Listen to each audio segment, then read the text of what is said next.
The night wind clawed at Jon Snow's cloak, tugging at the black wool like impatient fingers. Above him, the sky was a vault of cold, hard stars, so bright and sharp they might have been chips carved from the wall itself.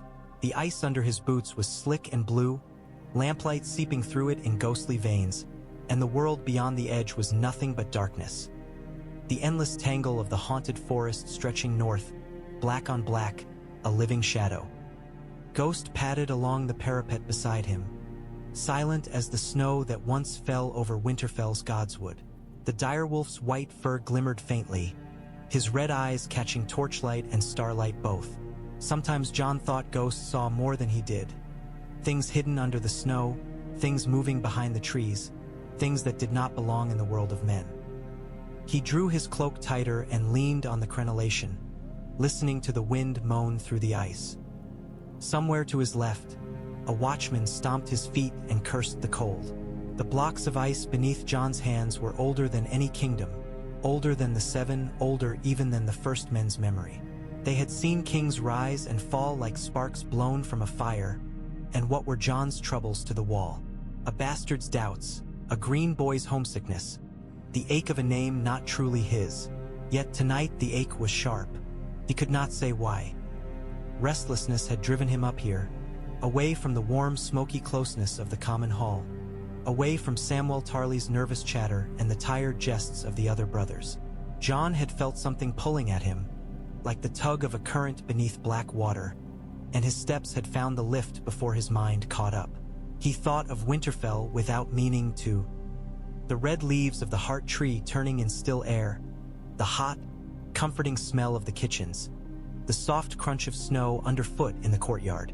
He remembered Robb's laugh as they tumbled together in the yard, wooden swords clacking, remembered Bran's small, determined face as he tried to copy their movements. He could see Lady Catelyn's tight mouth and cool eyes when they lit upon him, the half-second before she made her voice kind for the sake of those watching. He had chosen his path. That was done. He had taken the black, knelt before a heart tree, and spoken the words that bound him until his death. No crown, no children, no name, no father. Only the wall and the brothers who shared it. Yet the pull of the south had not died in him. Some nights, when the wind came out of the south carrying the faintest memory of forests that were not so cold, of summer rains and warm earth, he felt it like a hook in his chest. Ghost's ears pricked.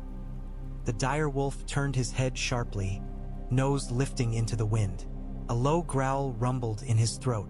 "What is it?" Jon muttered, hands straying to Longclaw's pommel. The sword's bear's head pommel was already rimed with frost. Ghost did not answer, of course.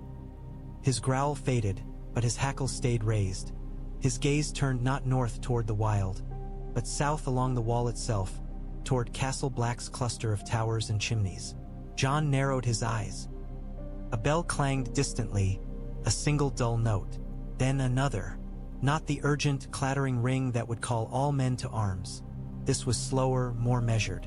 The lift creaked.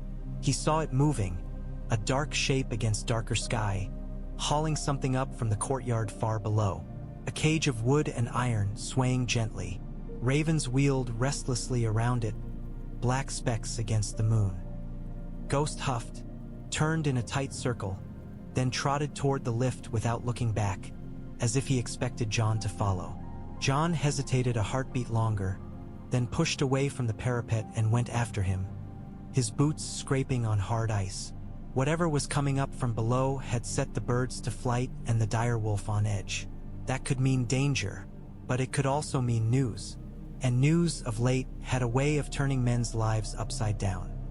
By the time Jon reached the top of the stair, the lift had rattled into place and a pair of black brothers were wrestling sacks of grain and a cask of ale out of it, grunting with effort. Behind them stood a smaller figure wrapped in a cloak too fine for the wall, its black dyed a deep, oily sheen. Ser Alliser Thorne's hooked nose and sour mouth were unmistakable, even half hidden in shadow. Thorne's eyes found Jon at once, hard and cold as flint. "Lord Snow," he said with a curl of the lip that made a mockery of the title.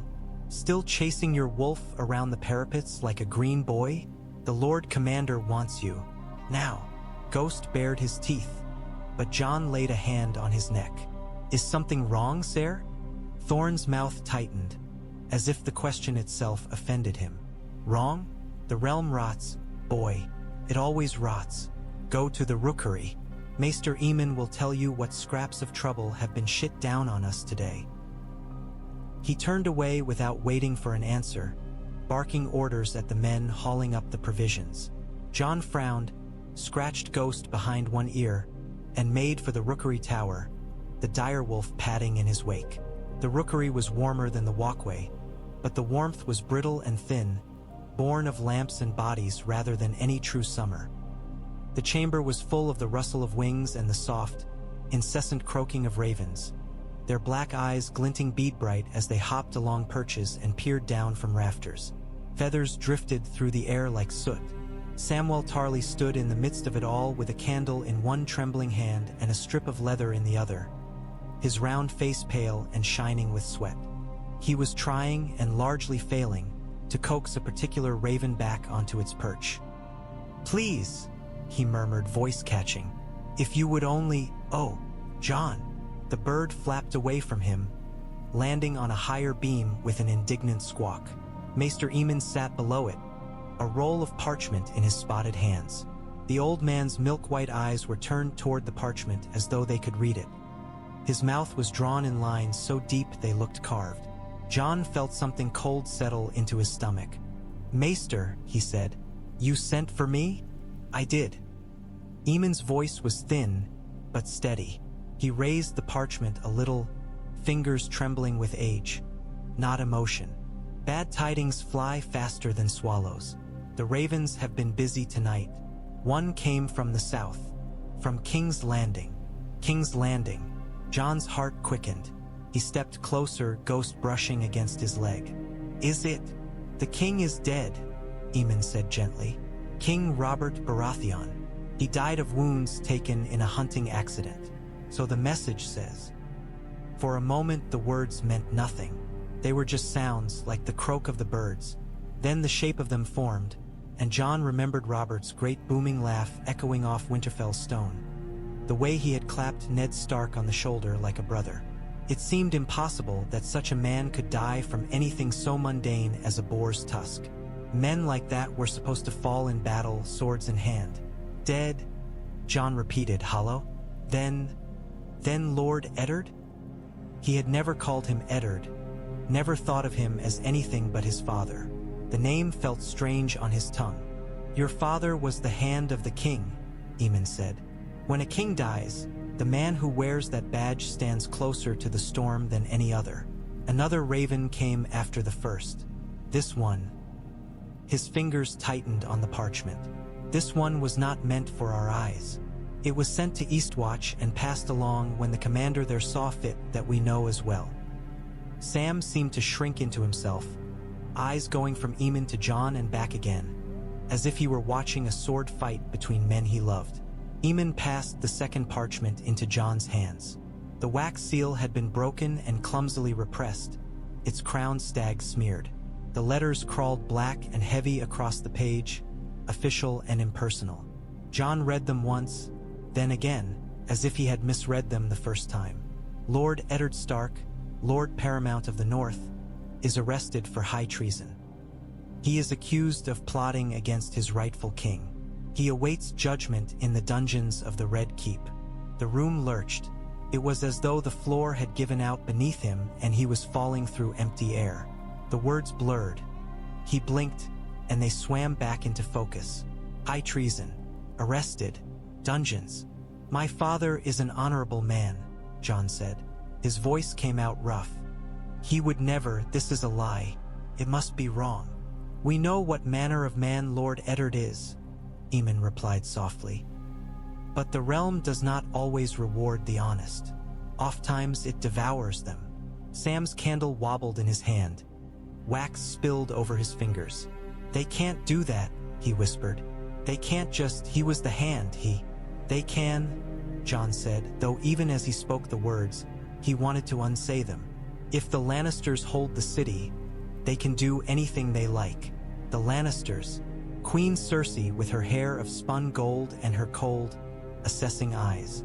Prince Joffrey with his smirk. Ser Jaime in his shining armor, smiling as he pushed Bran from a window. Jon did not know that, not truly, but Robb's letters had carried whispers, and whispers clung. His hand crumpled the parchment before he realized what he was doing. The ravens shifted uneasily on their perches, sensing the storm inside him. "What will they do to him?" Jon asked. "What can they do?" Aemon did not answer at once.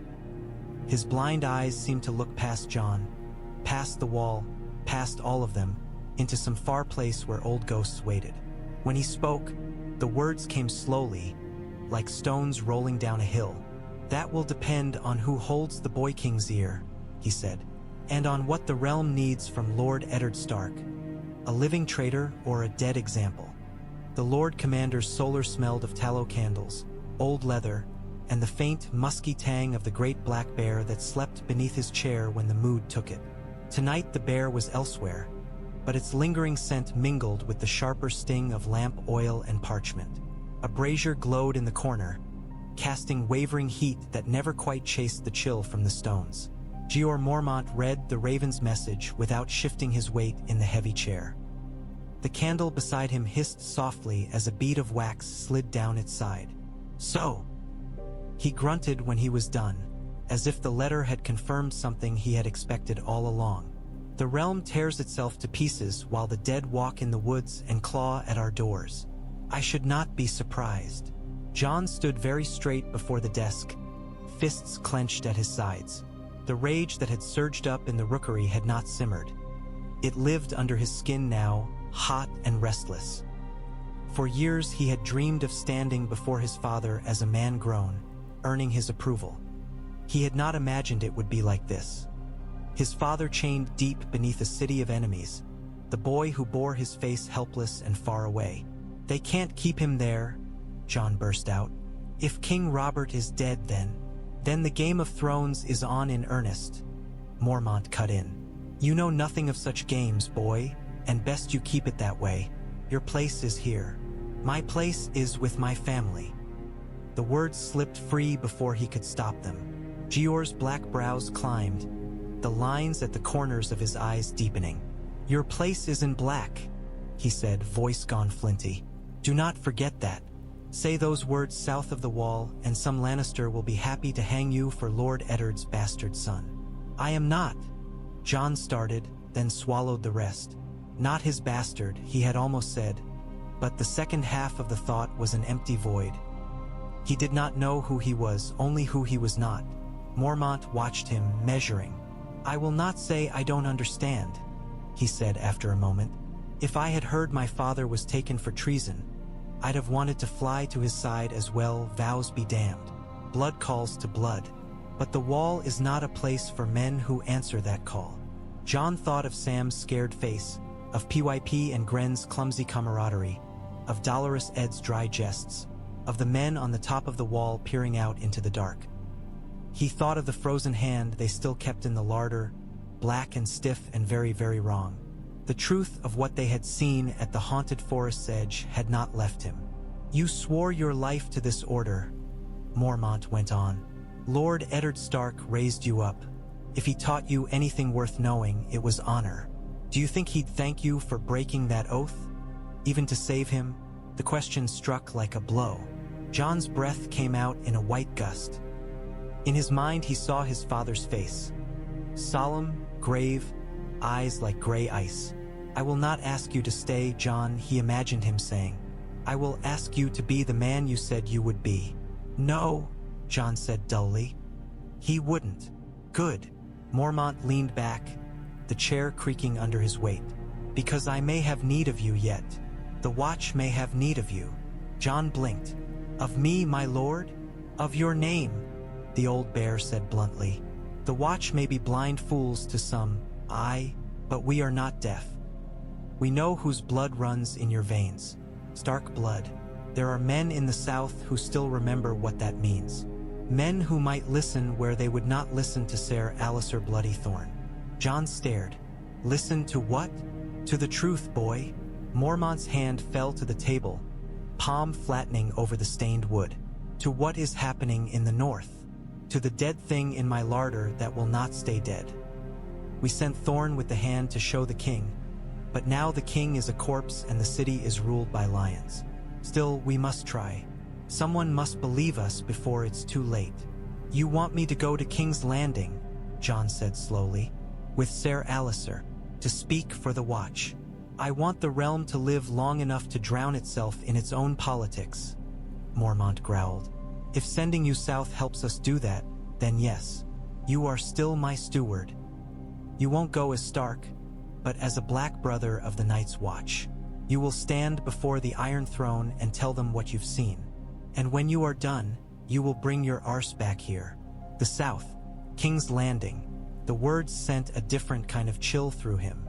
To stand before the Iron Throne, to walk the same halls as his father, to breathe the same air as the queen who held him in chains.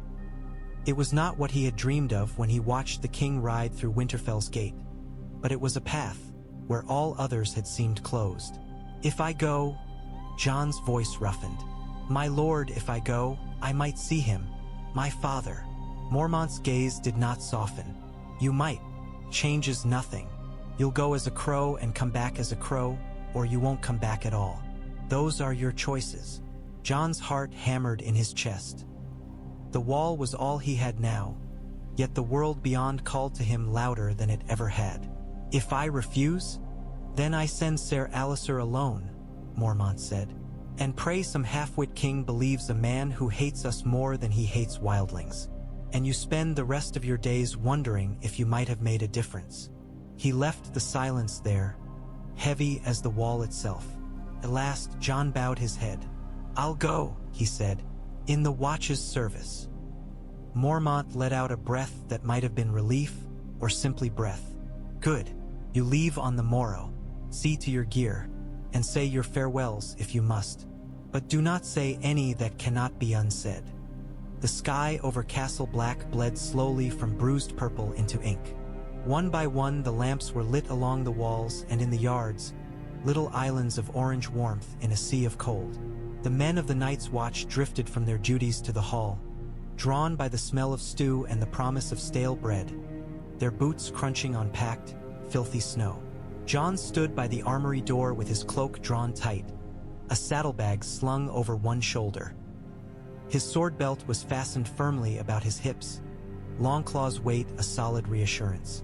Ghost circled him restlessly, pausing now and then to nose at the saddlebag as if he smelled the road on it. You're really going, Sam said miserably. He clutched a bundle of rolled-up parchment to his chest like a shield. Ink stained his fingers and the cuff of his black sleeve. The cold had reddened his cheeks and nose, but his eyes were wet. I said I would, Jon answered. The words tasted like iron. The Watch has need of me. Yes, but, Sam swallowed. The Wall has need of you too. We all do. I know that's selfish, Jon. I know it is. Only, it took me so long to have a friend here. Jon felt something twist inside him. I'll come back, he said. It was a promise he had no right to make, in a world where a wrong step on ice or a sharp Lannister smile could end a man. But he made it anyway. The Lord Commander ordered it. I'll go, I'll speak, and I'll return. Somebody has to keep you from falling off the wall. Sam tried to smile and failed. You could tell them, he ventured, voice suddenly eager and shy all at once. In King's Landing, you could tell them about the others, about the wights, about how the dead hand moved. If they believed you, if they believed me, Jon said, the realm might remember the wall exists. And if they don't, Sam whispered, then nothing's changed. Jon shrugged, though the gesture felt heavy. The dead will still be out there, and will still be here, standing between them and the rest of the world. Sam stared at him, lower lip caught between his teeth. You might see your father, he ventured at last. Jon's throat closed. Maybe, he said, if I can, if they allow it, if he's still... The word alive lodged behind his teeth like a bone. If he's there. He did not say that he dreaded it almost as much as he desired it. To see Lord Eddard Stark not as the tall, steady pillar of his childhood, but as a prisoner in chains, a man accused of treason. Jon did not know what he would do if he looked into those gray eyes and found only despair. "I wrote this," Sam blurted, thrusting out the parchments suddenly. "Well, I started to. Letters. For you to give, if you can. One to the king, one to whoever sits on the council these days. I tried to make them proper with all the right words. Maester Aemon helped me. They say the wall will fall if things go on as they are. Maybe if someone important reads." Jon took the parchments carefully. The topmost was blotched, the script a little crooked, but the words were neat and earnest. "To His Grace, Joffrey of the houses Baratheon and Lannister," Jon read aloud, then stopped. "You call him king." "He is king now," Sam said tremulously. "At least that's what the ravens say.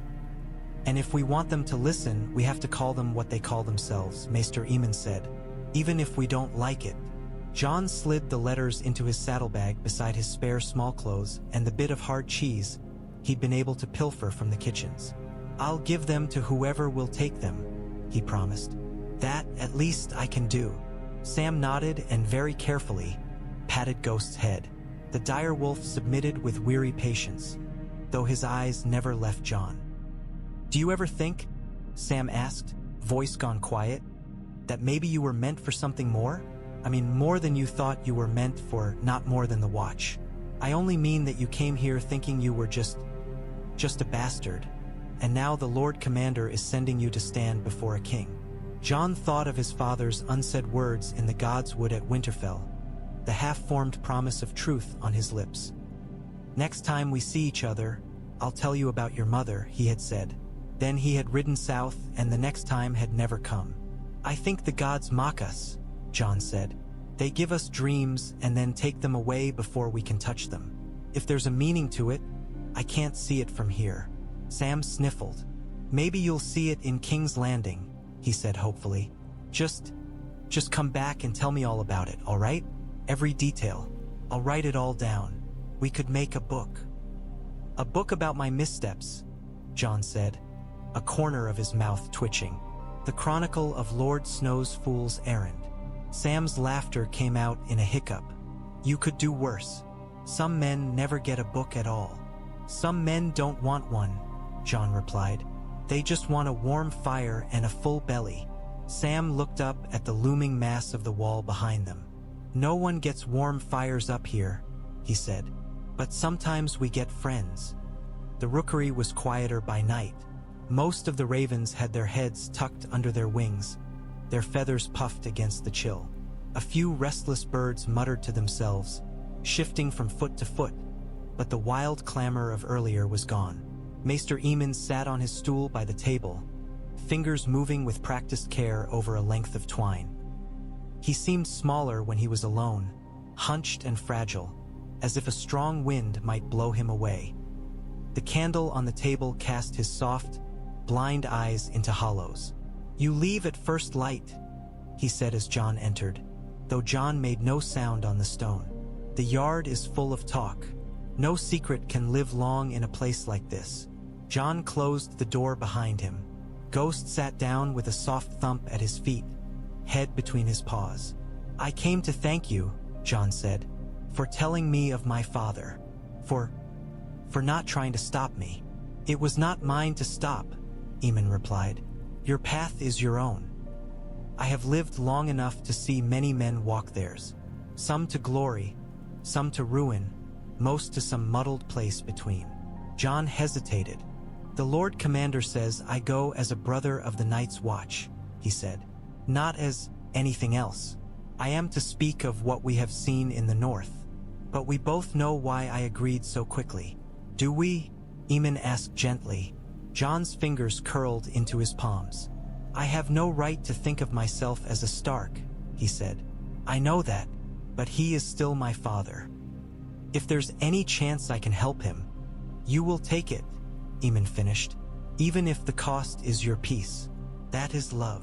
Jon looked away. "My vows say." "Your vows say many things," the old man said. "They are broad enough to hold all the contradictions of a man's heart. You will find, if you live long, that love and duty are seldom in accord." He reached out, groping. Jon stepped forward and took his hand. The skin was paper-thin, the bones beneath light as a birdcage. I was a maester of the citadel. I was a king's brother. I had to choose my place in the end. It was not where my heart longed to go, yet still I chose. Jon swallowed. If you were me, he asked, would you go? Aemon smiled, a little crooked thing full of old sorrow. If I were you, I would be young, strong, and full of fire. I would go south and shout the truth at any who would hear, and at many who would not. But I am not you. I am an old man who has learned that truth is not always enough. That's not an answer, Jon said. It is the only answer I have. Aemon squeezed his fingers. The Night's Watch asks you to do this thing. Your father's honor asks something else. Not that you save him, but that you remember what he taught you when you stand before those who would call him traitor. I can tell you which choice will leave you more comfortable, but not which will leave you more whole. Jon thought of turning his back, of refusing Mormont, of remaining at the wall while ravens winged south with tidings of deaths he had done nothing to prevent. The vision made his gut churn. I can't stay, he said, not knowing, not doing what little I can. Then you have your answer, Aemon said simply. You prayed to the old gods in the Winterfell gods would once, did you not? Perhaps they listened more than you know. I prayed to be a Stark, Jon said bitterly, to belong. Aemon's blind eyes turned toward him. And now the Stark name may open doors for you in the south if you let it, he said softly. You may not wear it openly, but it lives in your blood. There is more of your father in you than you think. For a moment, Jon could not speak. The candle sputtered, its flame bowing in a draught. If I stand before the Iron Throne and they will not hear me, he said at last. If they mock the Watch, if they call my father traitor to my face, what then? Then you remember that the wall stands whether kings heed it or not, Aemon replied, and that you are more than their jests. You are a sworn brother of the Night's Watch. Even princes must sleep sometime, and when they do, it is our watch they trust without thinking. They may never thank you for it. They may not even know your name, but they will live or die by what you do. Jon bowed his head. The weight of the words settled on his shoulders like a new cloak, heavy but familiar. I am afraid, he admitted. Good, Aemon said. Only fools and madmen are not afraid. Take your fear with you. Let it sharpen your wits, not dull your heart. Jon stood there a moment longer, holding the old man's hand, listening to the ravens rustle around them like distant surf. Then he let go, knelt, and pressed his lips briefly to Aemon's spotted knuckles. Thank you, he said. Go with the gods, Jon Snow, Aemon murmured. Whichever ones are still watching. Dawn came grudgingly to Castle Black, a thin gray seepage of light that did little to lift the weight of the sky. The air was brittle and still, the kind of cold that made men's breath hang in front of them like ghosts reluctant to depart their bodies. Jon tightened the girth on his gelding and checked the straps of his saddlebag for the 10th time. His fingers had gone numb, but his mind ticked through each item like a litany. Food, spare cloak, letters, flint and steel, Aemon's tiny jar of salve for the saddle sores he assured Jon he would get. At his hip, Longclaw hung in its scabbard. The bear's head pommel, carved now with a snarling wolf instead, felt heavier than it had yesterday. Ser Alliser was already astride his own mount, a rangy gray with a bite scar on its nose. The knight's black cloak was lined with sable. His gloved hands held the reins with familiar contempt.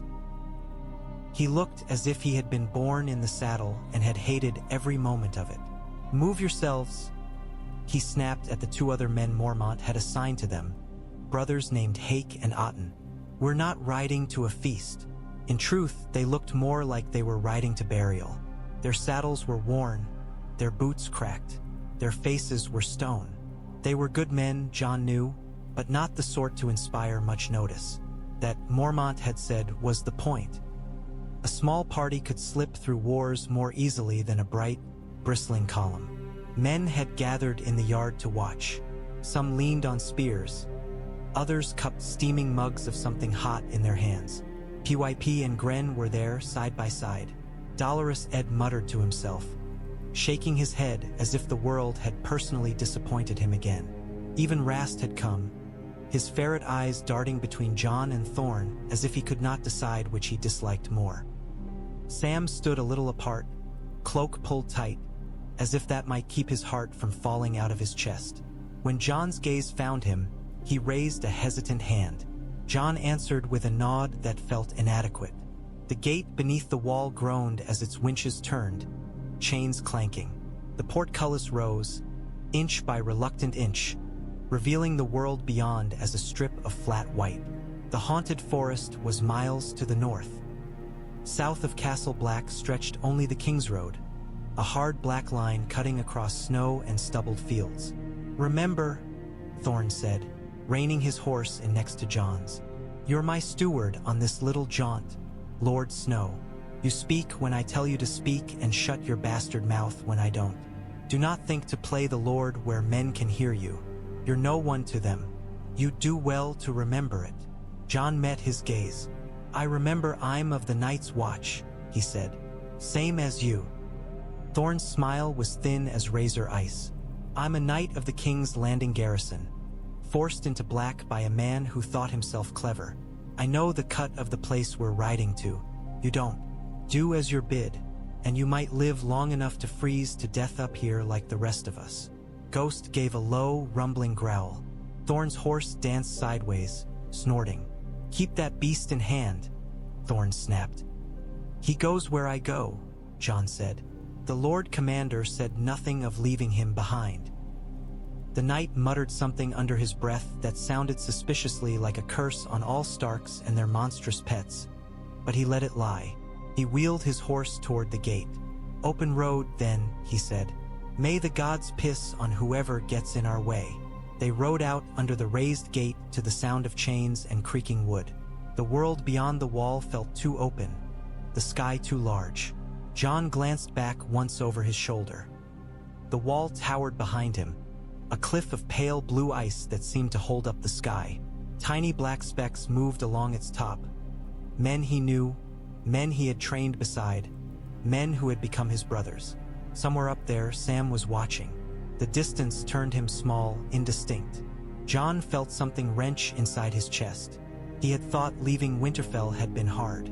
That had been a boy's parting, full of anger and hurt. This was different. He was not just riding away from hearth and home, from the memory of a mother he had never had and a father he might lose. He was riding into the heart of a realm that had turned on that father, carrying news of a doom that realm refused to see. Ghost trotted at his stirrup, paused silent on the packed, frozen ground. The dire wolf glanced back once as well, then snorted, as if dismissing the towering ice and all the men clinging to it. For Ghost, the road ahead was everything. Jon set his jaw, fixed his eyes on the dark line of the Kingsroad, and did the same. The Kingsroad unspooled beneath their horses like a long, dark ribbon, half buried in patches of old snow and half-frozen mud. It felt strange to ride it south instead of north. When Jon had last come this way, the world had still worn summer's green cloak, and his head had been full of the wall, of glory and hardship, of a place where a man's worth was measured by his sword, not by the circumstances of his birth. Now the land lay gray and bare to either side, fields stripped for winter, scattered farmsteads huddled in on themselves. Smoke rose from a distant chimney, thin and uncertain. They rode in silence at first. Ser Alliser kept the lead, his back a rigid line. Hake and Otten spoke only when necessary. The sound of hooves, the creak of leather, and the occasional snort of a horse filled the spaces where talk might have lived. Jon's thoughts were anything but silent. They circled the same points again and again. His father in a dungeon, the dead in the forest, the boy king on the Iron Throne. The raven's words burned in him like brands. In the evening, they made camp beneath a stand of skeletal oaks. Hake gathered wood while Otten saw to the horses. Thorne sat on a rock and sharpened his sword with short, angry strokes, as if he meant to slice the darkness itself. Ghost patrolled the edges of the firelight, occasionally disappearing entirely, only to reappear at Jon's back without a sound. Jon squatted by the fire, stirring the contents of the pot with a stick. It was mostly water flavored with bone and onion. His stomach rumbled anyway. "What do you expect to find there?" Thorne asked suddenly, without looking up from his blade. Jon glanced up. The firelight threw strange shadows across the knight's face, carving the lines deeper, making his eyes look sunken. "In King's Landing?" Jon said. "No, in Dorne," Thorne said dryly. "Of course in King's Landing." Jon poked at the thin stew. "The Iron Throne," he said. "A boy sitting on it who doesn't understand the weight of it. Men who think the Night's Watch is a story to frighten their children. A city ready to tear my father apart to keep itself from seeing its own rot." Thorne snorted. "You've learned some things, at least. The city will eat your kind alive, Lord Snow. It breeds men who smile with their mouths and hate with their eyes. You'll not charm them with talk of walking corpses and blue-eyed nightmares. That's why the hand goes south," Jon said. "A dead thing is harder to laugh off." "Harder," Thorne agreed. "Not impossible. They laughed the last time when I brought them my truth. I imagine they'll laugh again." Jon remembered the story. Thorne returning to King's Landing after years on the wall, derided by men who had once been his comrades, mocked for the black he wore. It had become a jest in the yard. Ser Alliser's hatred of the city was bone deep. "Why did you stay?" Jon asked. "After they forced you into black, why didn't you run? Or throw yourself off the wall? If you hate it so much." Thorne's sharpening motion slowed. For a long moment Jon thought he would not answer. "Because I am not a coward," Thorne said at last, voice low. "I swore an oath, even if it was forced on me. I have lived that oath. I have seen more winters than most of the pups training at Castle Black can count. I have buried friends and enemies both. I have stood on the wall when the wind would skin a man and the dead howled below. I hate the life, boy, but it is mine." The admission surprised Jon more than any insult would have. "I don't hate it," he said quietly. "For all its cold and hunger, it's the first place I was ever only what I could do with my sword and my hands. The first place I wasn't just bastard." Thorne's eyes flicked up, one corner of his mouth twisting. "You think the world cares that little for names? Wait until we reach the capital. They can smell a bastard like blood in the water." Jon lifted his chin. "Let them smell what they like. I'm not going to King's Landing for their approval." "No," Thorne said. "You're going because the old bear ordered it. That's the only reason any of us go anywhere." He resumed sharpening his sword, metal rasping on stone. "Sleep while you can. Tomorrow will be longer." Later, wrapped in his cloak with the hard ground pressing into his shoulder, Jon stared up at the bare branches outlined against the dim sky. Ghost lay curled at his back, a warm, dense weight. The fire had sunk to embers, pulsing faintly in the dark. In his dreams, Winterfell rose around him, tall and solid, its towers reaching for a clear blue sky. He walked the familiar courtyards, smelling straw and horses, hearing the distant ring of steel. Somewhere, a door slammed. He followed the sound down into the crypts, past the stone kings and lords with their iron swords across their laps. At the end of the passage, his father knelt in chains before the carved figure of some long-dead Stark. His hair hung lank, his face bruised, but his eyes were clear and fixed on Jon. "You took the black," Lord Eddard said. His voice echoed off stone. "Now Winter asks what that vow is worth." Jon reached for him, but the distance between them stretched, the crypt growing longer, the air colder. Snow began to fall inside the earth, settling on the shoulders of the Stone Kings. "Father," he cried, "wait!" But the dream faded, leaving him with only the taste of iron in his mouth and the feeling of having failed a man he had not yet had the chance to save. By the third day, the cold had seeped into Jon's bones, a dull, constant ache. They passed small holdings and muddy tracks leading off into the hills, but little else. The world felt empty, as if it were holding its breath. Toward evening they came upon an inn squatting beside the road, its signboard creaking in the wind. The painted wheel upon it had faded nearly to nothing. Smoke leaked from its crooked chimney. Ser Alliser eyed it with suspicion, but even he could not argue with the horses' drooping heads and the stiffness in their own limbs. "We stable the beasts and eat," he decided. "We don't linger, and we don't talk more than necessary." Inside, the common room was low and smoky, the beams blackened with the residue of 100,000 fires. A few men sat hunched over their mugs at rough-hewn tables, their faces turned toward the newcomers with the dull curiosity of people who know trouble when they see it. The innkeep was a stooped man with a gut like a sagging sack and eyes that darted from their black cloaks to the swords at their hips. "Evening, Ser," he said warily. "Brothers, we've stew left if you've the coin, and a bit of ale." "The watch has the king's leave to take what it needs," Thorne said curtly, but he did set a coin upon the table, heavy and dull. "We'll trouble you for the stew." As the man shuffled away, Jon felt eyes on him. At the next table, a farmer with dirt still caked under his nails whispered something to his companion. The other man, older, with a milky film over one eye, spat. "Crows," he muttered, not quite low enough. "Rats in black. Useless lot." Jon stiffened, but before he could speak, Thorne's hand clamped down on his arm under the table, hard enough to bruise. "Let it lie," the knight murmured. Jon gritted his teeth.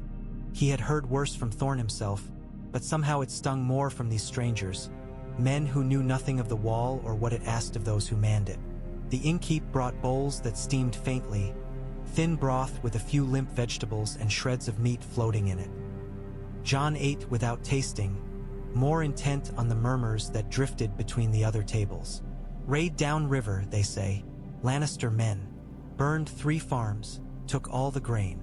Tully banners raised at Riverrun, my cousin swore it. Said the young wolves marched south with half the north at his back. The hand, though, the Stark lord. My sister's husband's brother works the docks at King's Landing. Said they had him dragged through the streets, bleeding like a pig." Jon's spoon clattered back into his bowl. The older man with the clouded eye glanced over, then snorted. "Aye, you heard right," he said. "Lord Eddard Stark, they call him, but they had him in chains like any thief. Treason, they said, plotting against his own king." "Mind your tongue," Thorne said coolly. "You speak of your betters." The man sneered. "Better is he, if he'd sell the king's seat from under him?"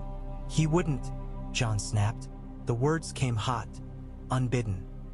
Every head in the common room turned. The air thickened. The man looked him up and down, taking in the bastard's dark hair and gray eyes, the set of his jaw. Something like recognition flickered in his gaze. "You've a look of him, boy," he said slowly.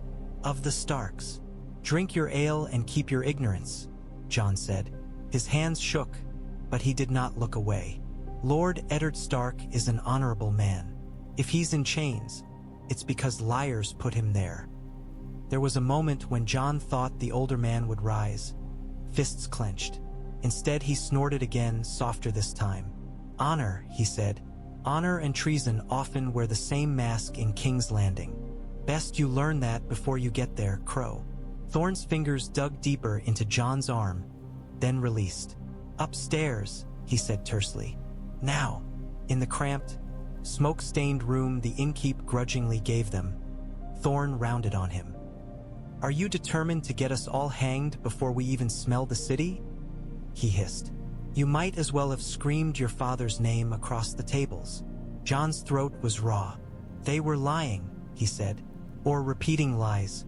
I couldn't just sit there and—" "You could, and you will," Thorne cut in. "On the wall, you learn to fight with a sword. Learn to fight with your silence. It will keep you alive longer than your tongue. These people don't care about your father's honor. They care that their fields are burned and their lords are at war while they choke on taxes. They see a great lord in chains and they smell someone else's quarrel."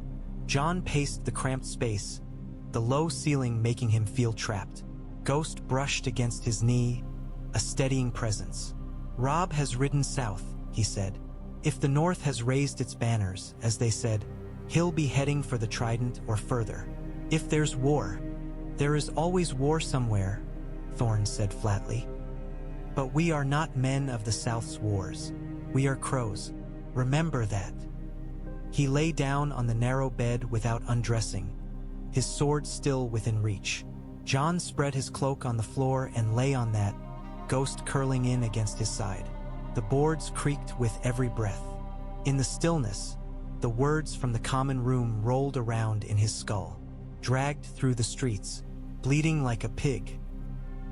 He shut his eyes and saw his father again, this time not in Winterfell's crypts, but in some sunlit city square, his hands bound, a crowd jeering around him. Above, a boy with a crown of sharp gold smiled. Jon turned his face into Ghost's fur and breathed deep, trying to anchor himself in the present, in the smell of horse and smoke and the wild tang of the direwolf. Dawn would come. The road would carry them closer. He could not fight shadows with fear alone. They were on the road again before the first proper light touched the horizon. The inn shrank behind them, quickly swallowed by distance and the thin morning mist that clung to the low ground like frightened ghosts. The cold was sharper today, the air so crisp it seemed to crack when Jon breathed it. Frost silvered the grasses by the roadside. His gelding's breath plumed in great white gusts. They rode for a time in companionable silence, if such a word could ever be applied to Ser Alliser Thorne. The rhythm of the horse's hooves was almost hypnotic. Jon let his mind drift, not back to Winterfell or forward to King's Landing, but to the wall and the forest beyond. He thought of the night their small party had ridden out with Jon Stark, of the uneasy chill that had settled on him in the trees. He thought of the pale blue eyes of the dead man in the haunted forest, of the way the corpse had risen, broken and wrong, to try and kill them in their beds. That, at least, had been simple. The dead were enemies. They did not wear pleasant smiles or spin lies in honeyed words. They came with ice on their fingers and the promise of annihilation. The living could be anything. "We'll reach Mole's Town before nightfall," Thorne said, breaking into his thoughts. "We'll res-hoe the horses if we must and press on. I've no desire to waste time among miners and their lightskins." "Mole's Town," Jon murmured. "They speak of it often at Castle Black." He had never been. For a man sworn to chastity, there was little to draw him to the warren of brothels and alehouses that burrowed under the earth a few miles from the wall. Some of the older brothers went when they could, disappearing for a night and returning with glazed eyes and lighter purses. Others curled their hands around mugs and pretended they did not hear the laughter. "Crows and moles," Thorne said. "Day creatures and night creatures, scratching at the same bit of dirt for different reasons. You'll see. If the North is at war," Jon began. "Will it spread this far?" "War spreads like rot," Thorne said. "Faster than most think. Every road is a vein, every cart a carrier.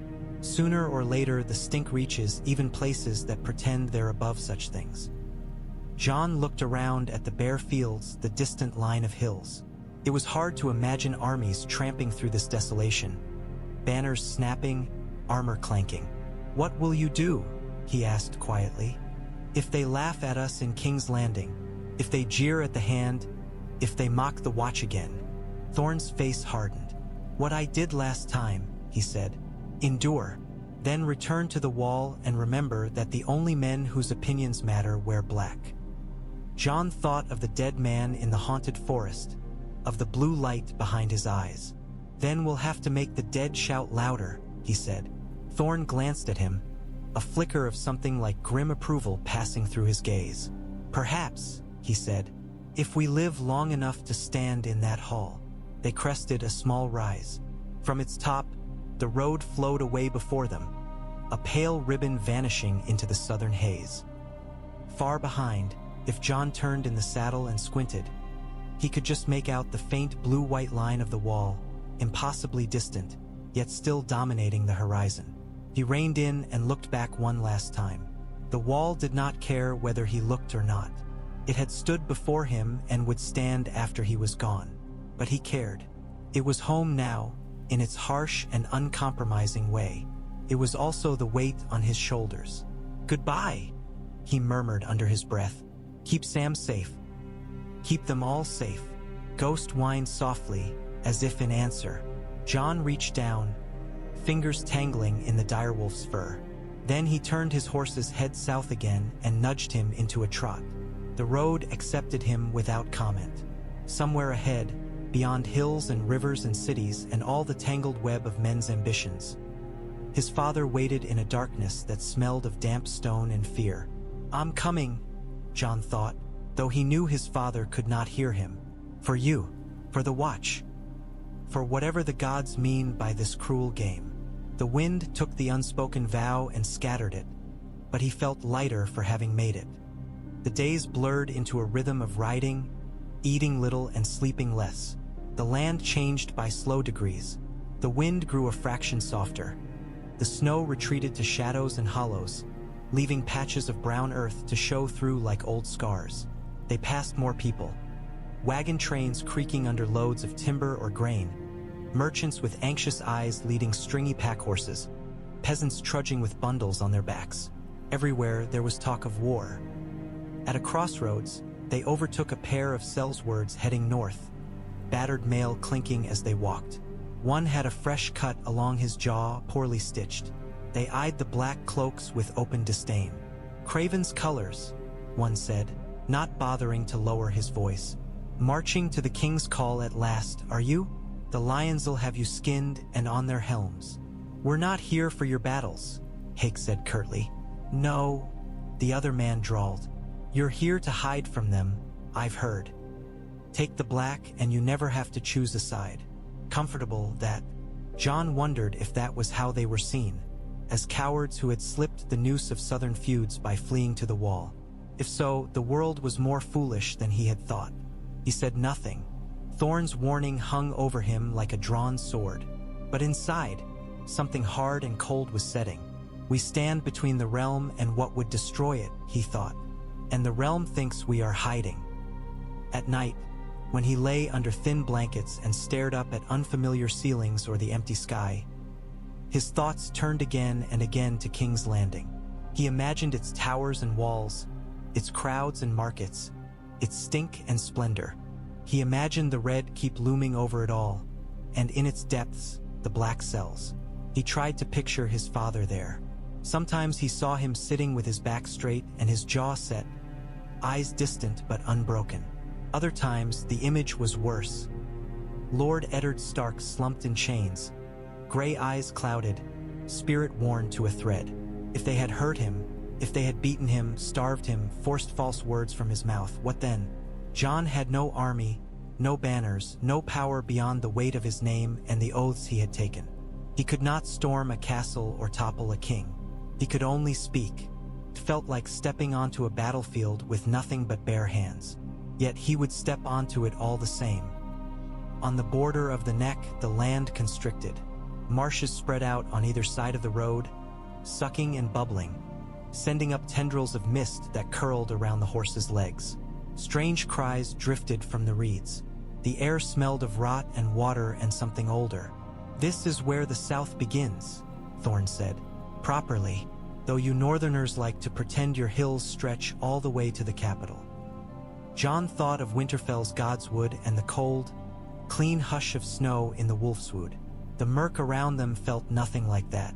It felt like a place where things went to die and never quite finished the job. The kingsroad rose on causeways above the worst of the bogs. In the distance, Jon glimpsed movement now and then. A boat slipping through reeds, the hint of a figure watching from a muddy bank. The Crannogmen, he thought. His father had spoken of them once, short, strange folk who lived half in the water and half in stories. He wondered what they made of 4 men in black and a white direwolf riding south on a grim errand. As they crossed the last of the marshes and the land began, almost imperceptibly, to rise again, Jon felt a shift inside him. The wall was far behind now, beyond leagues of road and treacherous ground. He could not feel its presence anymore, the sense of a vast, cold weight at his back. What he felt instead was the pull of the city ahead, like a storm drawing all winds toward it. He touched Longclaw's hilt, fingers resting on the carved wolf's head. In the steel beneath, there was the faintest reflection of his own face. Dark hair, pale skin, gray eyes. A Stark's features on a bastard's frame. Whatever waits there, he thought. I will meet it as a brother of the Night's Watch, as my father's son, as both or neither, but I will meet it. The road stretched on, vanishing into the hazy distance. Behind him, the north closed its hand. Before him, the south opened its jaws. Jon Snow rode on, the weight of his choices and of the coming winter riding with him, and the chapter of his life that had belonged wholly to the wall closed itself quietly behind his back. The first burned village stank of wet ash, scorched hair, and fear. Smoke still rose in thin, wavering threads from the blackened ribs of cottages. Their thatch gone, their beams collapsed inward like broken bones. A pig's carcass lay half in the muddy lane, blistered skin peeling back to show the pale fat beneath. Flies buzzed thick as midges over it, their droning hum louder than the wind. Jon reined in at the edge of the devastation. His gelding tossed its head uneasily, nostrils flaring at the unfamiliar stench. Ghost padded ahead, white paws sinking into churned, muddy ground stained darker in patches Jon did not look at too closely. 7 hells? Otten muttered, raising a sleeve to his nose. Who'd burn their own bread? No one, Hake said grimly. This is lions' work, or wolves, depending which banner came first. They had crossed the neck 3 days past and entered the lands men called the Riverlands, where rivers braided through fields and small holds. The land should have been rich, busy with plows and carts. Instead they kept finding scars like this, the earth wounded where armies had passed. A thin sound reached Jon's ears, a half-strangled sob. Ghost snapped his head around, ears pricking, and trotted toward the sound, tail held low but steady. Jon swung down from the saddle and followed, hand on Longclaw's hilt more from habit than expectation. If there were raiders left here, they would have fled or fallen when the flames did. Behind a toppled fence, they found them. A woman crouched in the mud, arms locked around a girl of perhaps 5 years. The girl's face was pressed into her mother's breast. The woman's eyes were raw, rimmed red, her fair hair standing out starkly against the soot that streaked her cheeks. At the sight of Ghost, she flinched, drawing the child in tighter. "Away!" she croaked. "You've taken enough." Jon stopped well out of reach, lifting his empty hand. "We're not raiders," he said. "We're of the Night's Watch." Her gaze flicked to his black cloak, then to the brothers on horseback behind him. Something like recognition warred with terror in her face. "Black or red or gold," she said hoarsely. "What's the difference? You ride past while we burn." "We didn't do this," Jon said. The words felt feeble. "Who did?" "Men with lions on their chests," she spat. "Or wolves," my husband said, before they cut him down. It was all a blur of shields and swords. They came at dawn, shouting about traitors and rebellion. I don't have the words for their madness.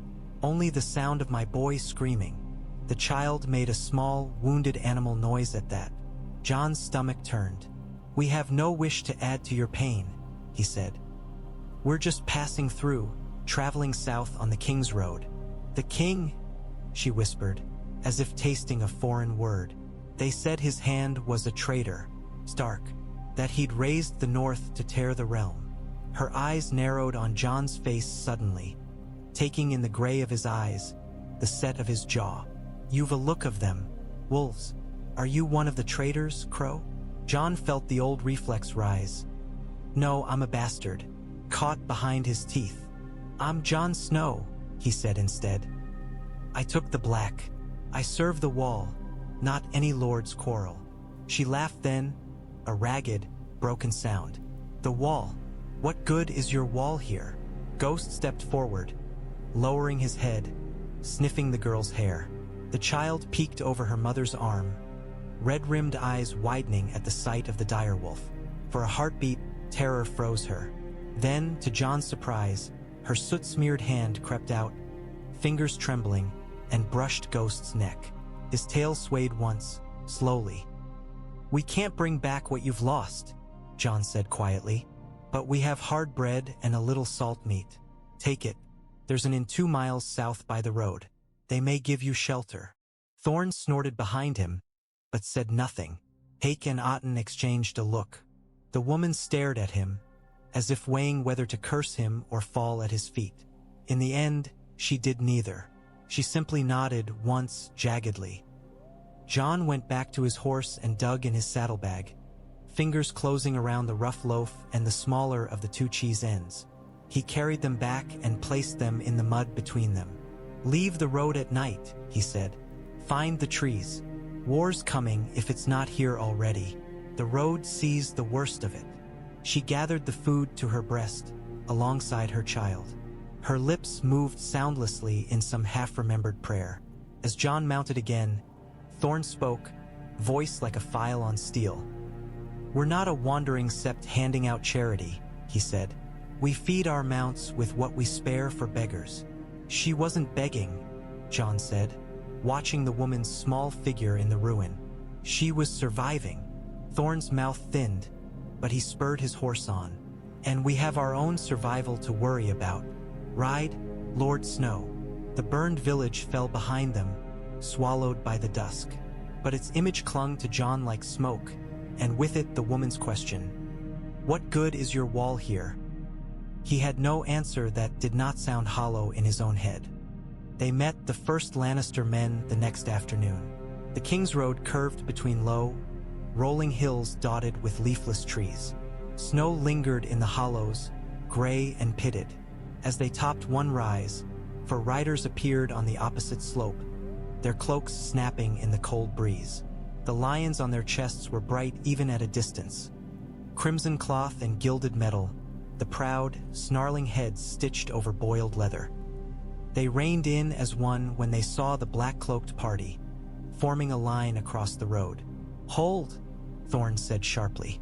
"No sudden moves. Keep your hands clear of your steel unless I say otherwise." Jon's heart kicked up. Ghost flowed closer to his horse, fur bristling, lips peeled back to show the hint of white teeth. Hake and Otten shifted in their saddles, eyes narrowing. As the distance closed, Jon could make out more. The curls of breath from the horse's nostrils, the stubble on the lead man's jaw, the faint smear of dried mud on one cloak. These were not knights in shining tourney plate, but working soldiers, hard men with hard eyes. "Halt!" the leader barked when there were a dozen yards between them. "By order of Lord Tywin Lannister, Warden of the West and Hand of the King, no armed parties are to pass along this road without presenting themselves. State your business." Thorne nudged his horse a step forward, as if the edge of the man's voice offended him. "We are of the Night's Watch," he said, each word clipped precise. "On the King's Road at the leave of Lord Commander Jeor Mormont. Our business is the realm's business." One of the other Lannister men snorted. "Crows," he said. "Far from your roost, aren't you?" The leader's gaze flicked over their cloaks, their worn saddles, the white wolf at Jon's knee. His eyes lingered there. "What would the Night's Watch want so far south?" he asked. "The wall not tall enough for you now?" "We ride to King's Landing," Thorne said. "We bear a message for his grace and his counsel. Matters that concern the wall, not Lord Tywin's forges." The man's jaw tightened slightly at the pointed omission of any title beyond Lord for his master. "The king is at the capital," he said. "The hand's seat is recently vacated." Jon's grip on his reins tightened. Recently vacated. The words sat like stones in his stomach. By chains or by a headsman's sword? "Our business is with the king," Thorne said. "If you wish to stop us, you'll need more than 4 men and some pretty red rags." It was a calculated insult. The Lannister soldiers stiffened, hands going to sword hilts. One horse danced sideways, stamping. Jon's muscles tensed, ready for the clash. Longclaw's weight seemed to itch at his hip. Ghost's growl rumbled low and steady, more felt than heard. For a heartbeat, the world shrank to 4 horses and 4 men, to the space between one breath and the next where decisions were made. Then the leader exhaled, a cloud of white in the chill air. "The Night's Watch serves the realm," he said grudgingly. "We've no orders to bar black cloaks from the road. But the realm is in chaos. Bandits ride with sigils on their shields these days.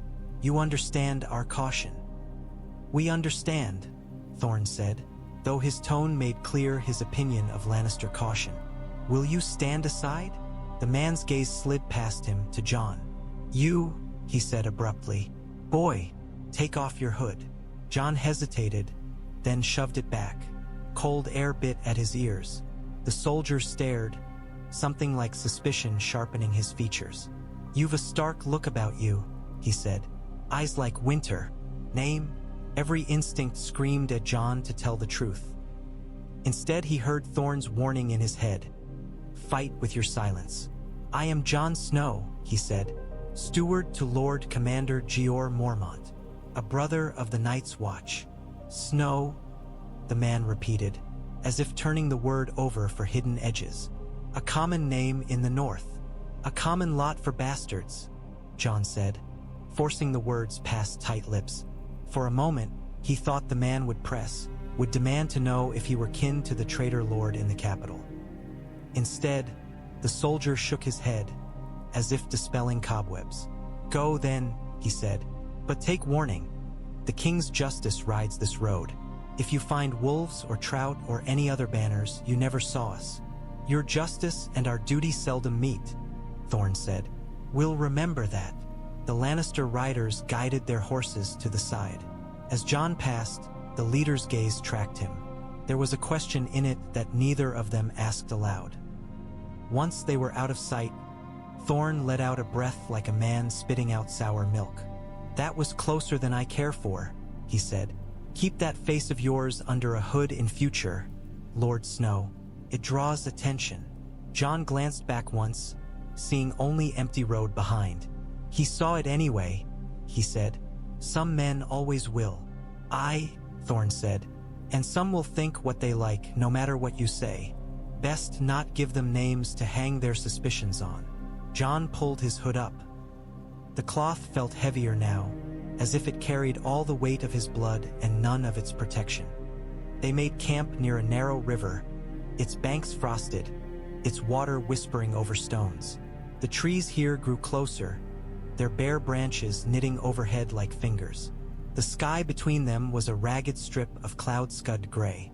Hake and Otten set about unpacking while Thorne gathered kindling with ill grace, muttering about wet wood and southern damp that got into a man's bones worse than northern cold ever could. Jon picketed the horses, rubbing their noses and murmuring to them until their eyes stopped rolling.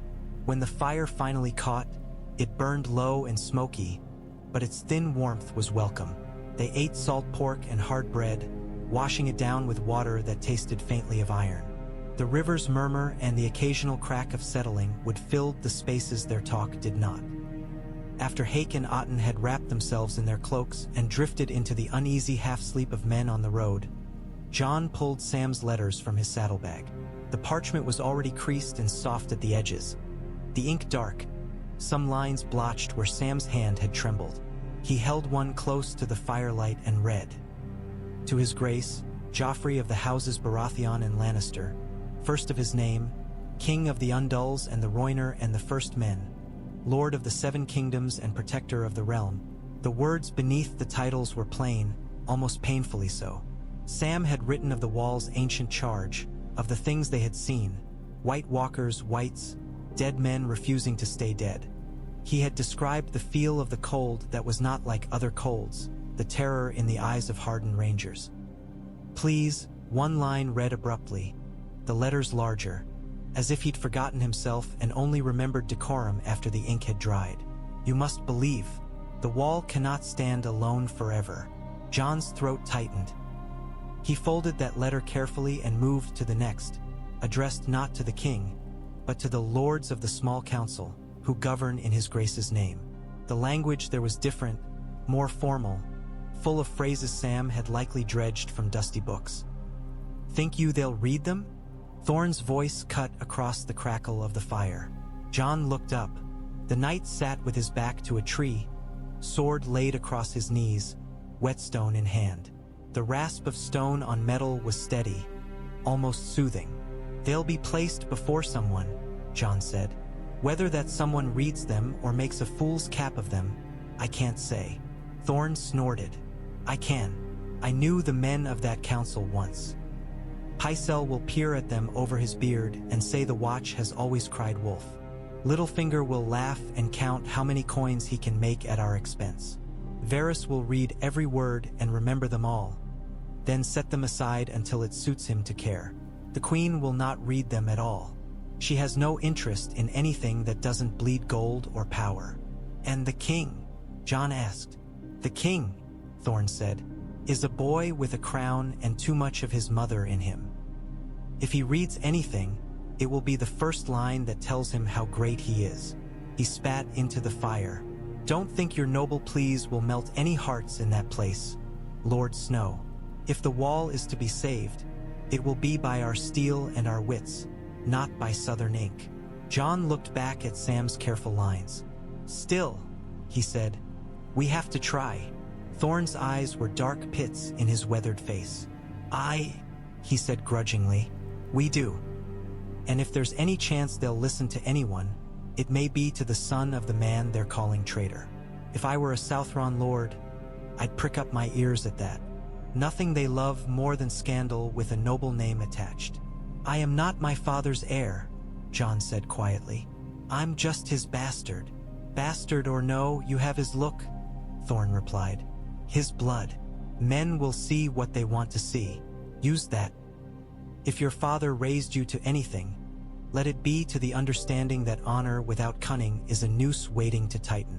Jon thought of his father's face in the God's Wood, grave and thoughtful, of the way he had said, next time I see you, we'll talk about your mother. Had there been cunning there, beneath the honor? Secrets, certainly. Enough to topple a throne, if the whispers they'd heard were true. I don't know how to be cunning, he said. Then learn, Thorne said.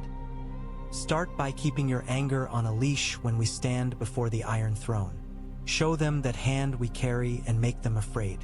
Fear moves men faster than any plea. Fear for their own skins, not for yours. Jon lowered his eyes back to the parchment. The firelight made the ink shimmer, as if the words themselves were trying to flee. If they won't fear the dead, he said, maybe they'll fear what happens when the wall falls and no one's left to stand between them and the dark. Thorne's whetstone scraped one last time along the blade. They won't, he said, but we'll say the words all the same. That's our duty, even if it feels like shouting into a storm. Ghost shifted against Jon's back, warm and steady. Jon set the letters aside and wrapped his cloak tighter. In the distance, an owl called once, then again. The river kept whispering, unconcerned with kings or councils or creeping ice. The further south they rode, the more the road filled with people. It started with a single cart piled high with household goods, bundles of clothes, a lopsided chest, a battered cradle. An old man walked beside it, leading a sway-backed mule. A woman and child perched on top, wrapped in blankets. Then there were 3 carts, then 5, then a whole train of them, creaking and groaning, pulled by oxen and donkeys and men themselves when the beasts flagged. Between the wheels trudged people on foot, their belongings slung over shoulders or tied about their waists. A few led scrawny chickens on strings. A pig squealed shrilly from a makeshift pen on a wagon bed. Out of the way, Thorne called, as they pressed into the clogged river of humanity. Make way for the Night's Watch. Some moved aside at the sight of the black cloaks. Others glared, shifting just enough to let the horses nose through. The smell was overwhelming. Sweat and fear and unwashed bodies, mingled with the faint, sour tang of hopelessness. Where are you coming from? Jon asked a man trudging near his stirrup, his boots caked in mud to the ankle. Where aren't we? The man said bitterly. They burned Hayholt first, then the farms up the Green Fork. Thought we'd be safe if we ran for the nearest town. Then they burned that too. Lannister men one day, Riverlord levies the next. All shouting about treason and loyalty. I don't care whose colors they wear. They all take what they want and leave ash. A woman nearby snorted. The young wolf will set them right, she said, hitching her infant higher on her hip. The baby's face was pinched and red. I heard tell he took the Kingslayer himself, caught him in some trap near Riverrun. Jon's head snapped around. Jaime Lannister? He said. Taken. That's what they're saying, the woman replied. Him and half the West's fine knights. My brother's boys in the host. Said the North came down like a storm. If they're clever, they'll march on the capital next and pull that little golden bastard off his throne. Her eyes flicked to Jon's. Begging your pardon, Lord Crow, she added, as if remembering the king's name might matter to him. Jon's heart pounded. Robb, king in the north, men called him now, if the rumors were to be believed. The Kingslayer in chains. The world he'd left behind at the wall had turned itself upside down while he rode south. Mind your tongue, Jon said automatically. Treason's a dangerous song. Everything's dangerous now, the woman said flatly. Breathing is dangerous. There's no safe words left. Ahead, the crush thickened where the road narrowed between two low hills. A cartwheel had splintered. Men cursed as they tried to lift the load enough to wedge a rock under the axle. Children cried. A dog barked itself hoarse. This will cost us a day, Thorne snarled. We can't crawl to King's Landing behind every farmer between here and the Trident. We can't ride over them either, Hake said, unless you fancy trampling babies. Thorne glared at the milling crowd as if he could will them aside. His eyes narrowed, calculating. Off the road, he said. There's enough hard ground there for horses. We'll skirt them. They guided their mounts down the embankment, hoofs sliding on the grassy slope, and picked their way between low shrubs and scattered rocks. The refugees watched them go with a mixture of resentment and envy. Wish I had a horse, a boy muttered as Jon passed. His bare feet were red and raw. Jon met his gaze. I wish you had one too, he said. It was a useless wish, but it was true. Once they were clear of the worst of the press, the road opened up again. Behind them, the tide of carts and people continued its slow, painful flow. Every face we pass, Jon said quietly, the wall stands for them too, and they don't know it. All they see is black cloaks riding by while their homes burn. Let them hate us, Thorne said. Better that than forget we exist entirely. If fear or anger makes them remember the wall in their prayers, we're ahead of where we were. Jon wasn't sure he believed that. But as the road stretched ahead, peppered with more distant specks that might be carts or might be campfires, he knew one thing. The realm they rode to warn was already bleeding from a dozen wounds. His father was one of those wounds. How deep, he did not yet know. They saw the Trout banner 3 days later. It hung limp on a half-burned pole above what had once been a small holdfast. Low stone walls, a stout wooden gate. Now the gate lay blackened and broken, sagging inward. One of the towers had collapsed entirely. Its stones tumbled like a child's discarded toys. Smoke stained the walls. Men moved among the ruins, a dozen or so in boiled leather and mail, faces streaked with soot and fatigue. Their shields bore the leaping silver trout of House Tully, though the paint was chipped and scorched. As the black cloaks approached, a few hands went to sword hilts. One man, broader than the rest, stepped forward, his helm under his arm. He had the look of someone who had slept in his armor for nights on end. State your business, he called. His eyes flicked to Ghost, wary. We are of the Night's Watch, Thorne said, his voice carrying. We ride for King's Landing on urgent matters for the wall. The man's expression did not soften. The wall, he repeated, seems a long way from here. The things that move beyond it may not remain so, Thorne replied.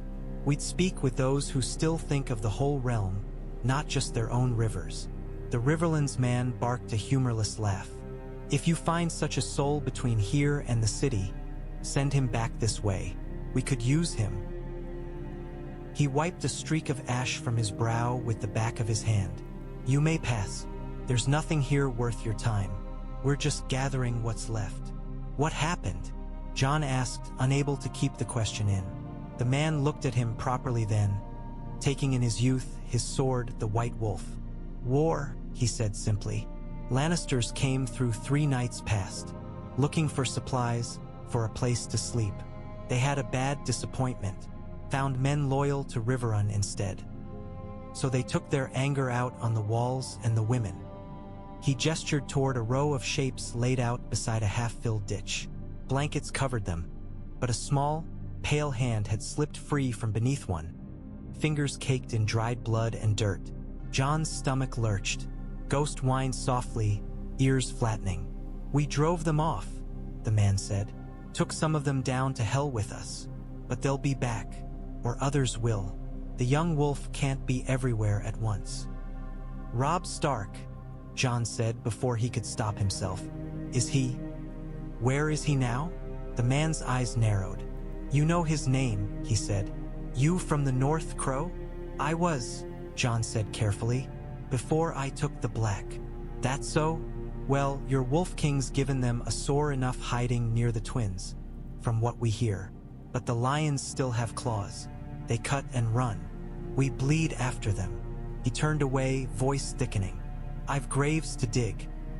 If you're bound for the capital, tell them this is what their games cost us." "Not that they'd care." "We'll tell them," Jon said. The man snorted. "Then I'll pray the gods are listening, if the men aren't." As they rode on, the image of the small hand stayed with Jon. He thought of Arya's fierce eyes, of the way she'd hugged Needle as if it were part of her arm. If the war had reached Winterfell, if some Lannister host had ridden north instead of south, he pushed the thought away. Robb would never have allowed it. The north was rising. That much the road had taught him. But for every village that cheered his brother's name, there was another that lay in ash.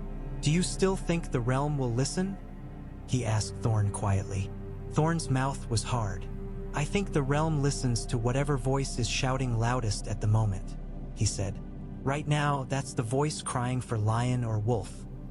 We're trying to whisper about ghosts in a hall full of drunk men with swords in their hands." Jon thought of the dead man in the haunted forest, of the blue light behind his eyes. "Then we'll have to make the dead shout louder," he said. Thorne glanced at him, a flicker of something like grim approval passing through his gaze. "Perhaps," he said, "if we live long enough to stand in that hall." That night, they sought shelter at a riverside inn that had ceased to be an inn in anything but name. The common room's benches had been pushed against the walls. Straw pallets lay in rows on the floor, each occupied by a wounded man or boy. Some groaned in their sleep. Others lay disturbingly still. The air was thick with the coppery reek of blood, the sour smell of unwashed bodies, and the sharper tang of herbs. A harried-looking maester with a chain that barely reached his breastbone moved among them, sleeves rolled to his elbows. His hands were stained brown and green. "We've no beds," he snapped when Thorne announced their presence. "Unless you mean to sleep standing in the rafters. If you're not wounded or willing to help, get out of my way." His eyes flicked to their cloaks, took in the black. Something like contempt distorted his features. "The Night's Watch," he said. "I'd heard you rode past the hurt these days." Thorne's jaw clenched. "We ride for the wall," he said, "and what stands beyond it. And this is what stands before it." The maester shot back, gesturing at his charges. "The realm you claim to protect, bleeding out on my floor. Where are your sworn brothers when Lord Tywin's men come calling?" Hake shifted uneasily. Otten stared at his boots. Jon looked at the faces on the pallets. Boys scarcely older than he with hastily stitched wounds, a graybeard missing a leg, a woman with her arm bandaged and her face turned away. "We can help," Jon said. It surprised him as much as it seemed to surprise Thorne. For a little while, Thorne glared. "We've miles yet to ride," he said. "Our duty is to the realm," Jon finished. "So is his." He nodded at the maester. "We can spare an hour." Something flickered in Thorne's eyes. Annoyance, certainly, but beneath it a grudging calculation. Time lost here might be time gained in goodwill later, if the gods were kind. They rarely were. "An hour," Thorne snapped. "No more. Then we ride. And if you're soft-heart rebels, Lord Snow, I'll drag you out by your cloak." Jon nodded. He shrugged off his gloves and set to work. The maester directed him with curt gestures. "That one needs lifting," he said. pointing to a boy with a blood-soaked bandage around his midsection. "Careful. Don't jostle the wound." He thrust a folded blanket into Jon's hands. "We'll change his bedding before the fever sweats drown him." Jon slid his arms under the boy's shoulders and knees, lifting as gently as he could. The boy let out a thin, startled cry, then bit it back, teeth gritted. He couldn't have been more than 14. "What's your name?" Jon asked as he held him. "Tom," the boy gasped. "Tom Rendell, Lord. From Maidenpool." "I'm no lord," Jon said. "Only a brother of the Night's Watch." The boy blinked blearily. "Thought you crows stayed up on your wall," he murmured. "Didn't know you came where the real killing is." "The killing comes to us too," Jon said softly. "Just in different guises." Ghost lay by the door, watchful, red eyes tracking every movement. A few of the wounded flinched when they saw him, but most were too far gone in their pain to do more than stare. When the boy was settled on a fresh pallet, Jon smoothed the blanket over him. Tom's hand groped blindly, fingers catching his sleeve. "They say the king in the north is marching," he whispered. "Will he reach us? Will he finish this?" Jon thought of Robb as he'd last seen him, a young man with his father's face and his own uncertainty hidden behind a bold front. "He'll do what he can," he said. "But winter's coming. That fight won't wait either." Tom's eyes slid closed. "Always another fight," he murmured. "Always another." His voice faded. An hour stretched into more. Jon lost track of time in the endless cycle of lifting, holding bandages, wringing out bloody cloth in buckets that turned the water pink. His shoulders burned. His back ached. But there was a strange, grim peace in the work, a sense of purpose grounded in something more immediate than kings and dead things in the snow. When the Maester finally waved them away, his face was less hostile. "You've earned your sleep," he said grudgingly. "Such as you'll get." Thorne sniffed. "We'll take our sleep outside," he said. "Your sick room stinks. It smells of men who haven't the luxury of your lofty duty," the Maester replied. "But have it your way. May your wall keep them safe if nothing else will." As they made camp beneath a stand of poplars behind the inn, Jon sat with his back against a tree and flexed his sore hands. Ghost pressed his nose into Jon's palm, as if testing the raw skin. "You've a talent for finding more burdens to carry," Thorne said, dropping down beside him with a grunt. "You can't heal the realm with bandages, Lord Snow." "No," Jon agreed. "But for a little while I helped one boy breathe easier. That's more than I've done in King's Landing so far." Thorne eyed him sidelong. "Careful," he said. "You're starting to sound like a lord after all." The land changed again as they drew nearer the capital. The air grew softer, the wind carrying scents Jon had never known on the wall. Brine and tar, the faint sweetness of flowering shrubs that clung stubbornly to late autumn. The fields here were not charred but plowed, though some lay fallow where men had traded their plows for spears. The kingsroad broadened, rutted deep by wagon wheels and the passage of countless feet. On the morning they saw the city, the sky was a pale, washed-out blue, streaked with high, thin clouds. They climbed a low hill, horses laboring slightly on the worn path. At its crest, the world seemed to open. There it was, King's Landing. It sprawled along the edge of a wide, glittering bay, a mass of red-brown roofs and whitewashed walls, pierced by towers and spires that stabbed at the sky. Smoke hung over it in a faint haze, rising from 1,000 chimneys, veiling the farthest reaches. Along the waterfront, masts bristled like a forest, ships clustered at the piers and bobbing in the deeper water beyond. Above it all, perched on a rocky spur like some great red stone beast, the Red Keep loomed. Its walls were high and jagged, its towers crowned with sharp battlements. Even at this distance, it dominated the city, a promise and a threat both. Jon reined in, his horse snorting, hoofs skidding slightly on the loose dirt. His breath caught. He had imagined the capital as something grand, perhaps, but not this of vastness. Winterfell had been big to a boy's eyes, its towers and walls comforting in their solidity. King's Landing looked like it had grown wild, sprawling wherever it pleased, a beast that had been fed too much and too fast. "Ugly thing," Thorne said, breaking the silence. "Too many people jammed into one place. Smells worse than a privy in high summer. You'll see." "Doesn't look ugly," Jon said softly. "Not from here." "Wait until you're close enough to see the flies," Thorne replied. Ghost stood at Jon's stirrup, head tilted, as if measuring this new, dense scent on the breeze. His nose twitched. He sneezed once, violently, then shook himself, fur rippling. "That's where your father is," Hake said quietly. He hadn't spoken much since the burned holdfast. "Somewhere in that tangle, in chains if the stories are right." Jon's hands tightened on the reins until his knuckles showed white.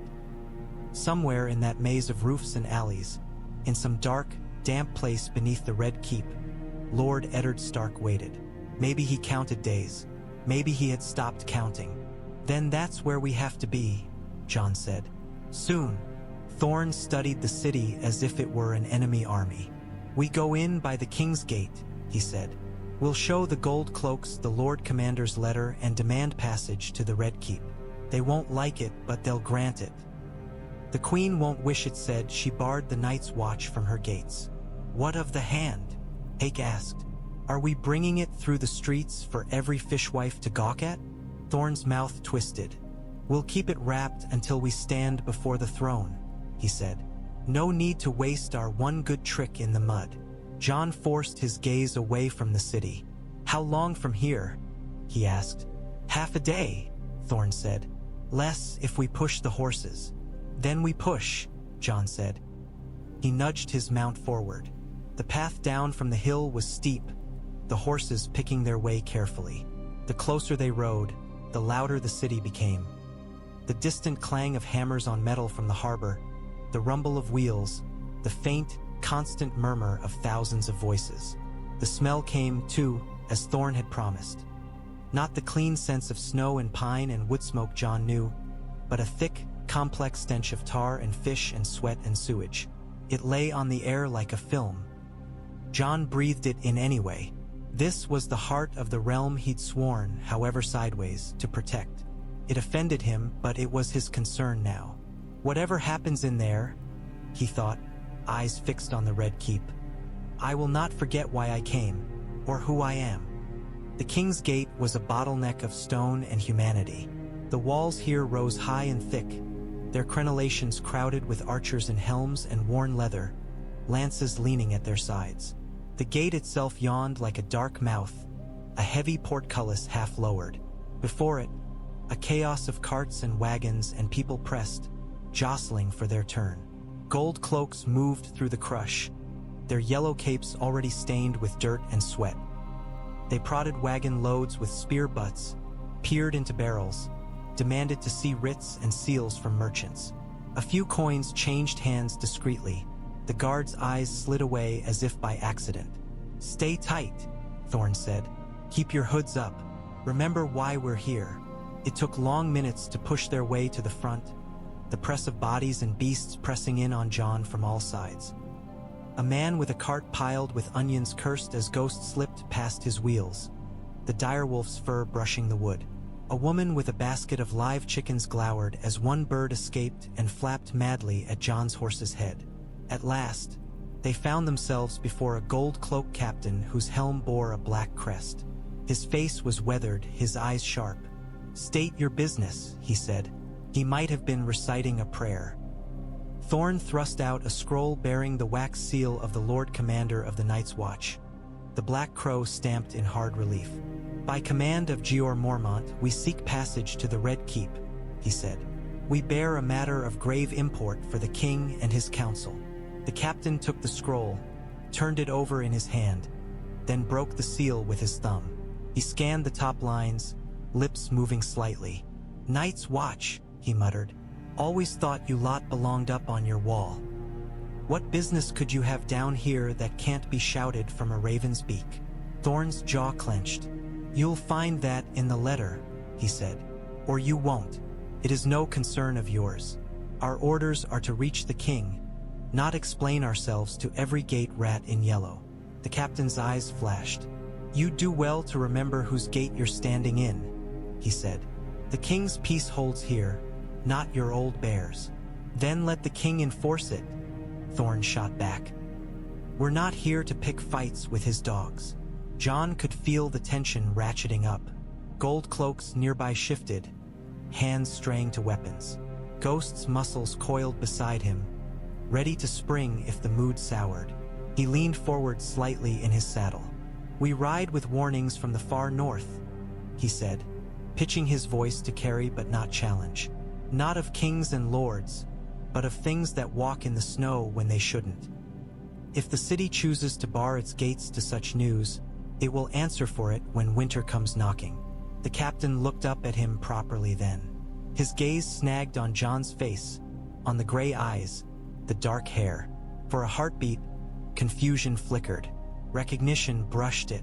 "You," he said slowly, "you've a look of—" He shook his head sharply, as if dispelling a daydream. "Doesn't matter. The hand's business, you say." "The Lord Commander's," Thorne corrected. "Same difference these days," the captain said under his breath.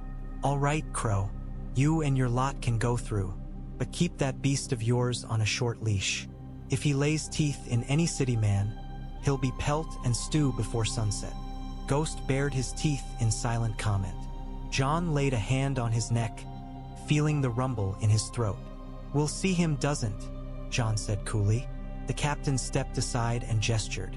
The portcullis rattled, rising another few feet. The space beneath it still felt oppressively low as they ducked their heads and rode through, hooves clattering on stone.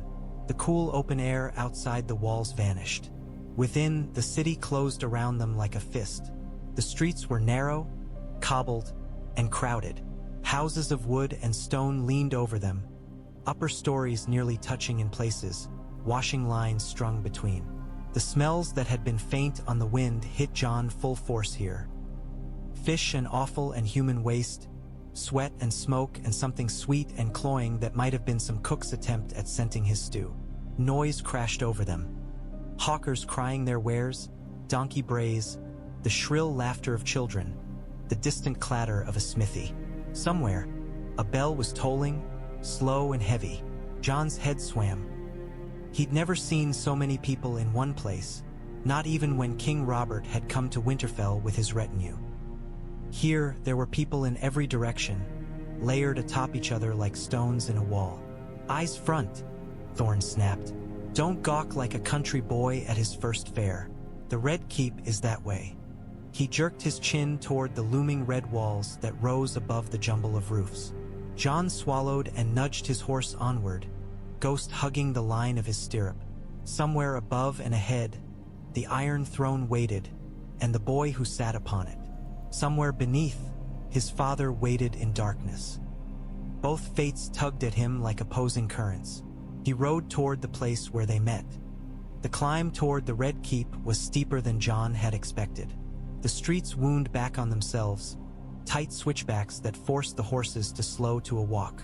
Cobbles were slick with some unidentifiable grime. The animals' hooves slipped now and then. The press of people thinned, but did not vanish. Here, the folk were better dressed. Fewer rags, more wool and even a bit of velvet. But their eyes were just as wary. A baker's boy with flour on his nose called out as they passed, voice high with mocking bravado. "Look, it's crows," he cried. "Better hide your shining things, Ma, or they'll peck them all away." His mates laughed. One made fluttering motions with his hands, mimicking wings. Jon's jaw tightened. Ghost's ears flicked back. Thorne rode on without so much as a glance. "Let them laugh," he said under his breath. "Their fathers' fathers did the same, and their sons' sons will, if any of them live that long." A woman selling apples from a basket stared openly at Jon's sword. "Lordling Crow," she muttered. "First traitors in chains, now crows on horses. What's the world coming to?" "Hold your tongue," a man near her said sharply. "They say the last one who spoke against the king had his fingers broke." "Better fingers than neck," another replied darkly. "Enough," Thorne snapped. "We're not here to listen to your kitchen gossip." They pressed on. The air grew slightly clearer as they climbed. A faint breeze found its way between the buildings, carrying with it the tang of the sea and something metallic that made Jon think of fresh blood. He tried not to stare, but the city demanded it. He saw men in rich cloaks hurrying by with blades at their hips and nervous glances over their shoulders. He saw septons in white, guiding little knots of followers. He saw a woman being dragged by her hair out of a doorway by a man with a cudgel, her screams cut short by the slam of wood. No one intervened. At a corner, a ragged madman waved a carved wooden 7 on a stick and shouted, "Repent! Repent! Before the wolf eats the lion and the world freezes." A gold cloak cuffed him aside absently as they passed. "The city feels like a pot about to boil over," Hake muttered. "Let it boil," Otten said. "We'll be gone before it scalds us, God's willing." Jon wasn't so sure. The city felt less like a pot and more like a beast crowded with too many hearts, all beating at once, all slightly out of rhythm. Could not continue so without something tearing. As they neared the base of the Red Keep's outer walls, the houses fell away. A broad, paved road opened, lined with statues of long-dead kings and rarely visited gods. The crowds thinned further here. Those who walked this way wore better cloth, carried themselves with practiced ease. The Red Keep itself loomed above them, its stone the color of dried blood. The walls were high and sheer, the gate a yawning arch guarded by men in armor that gleamed dully in the wan light. Their cloaks were red and gold. Their helms bore the lion.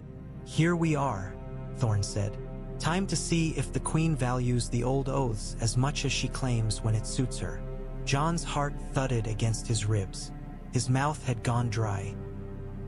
He thought of his father walking into this place as the king's hand, head held high, unaware of the trap closing around him.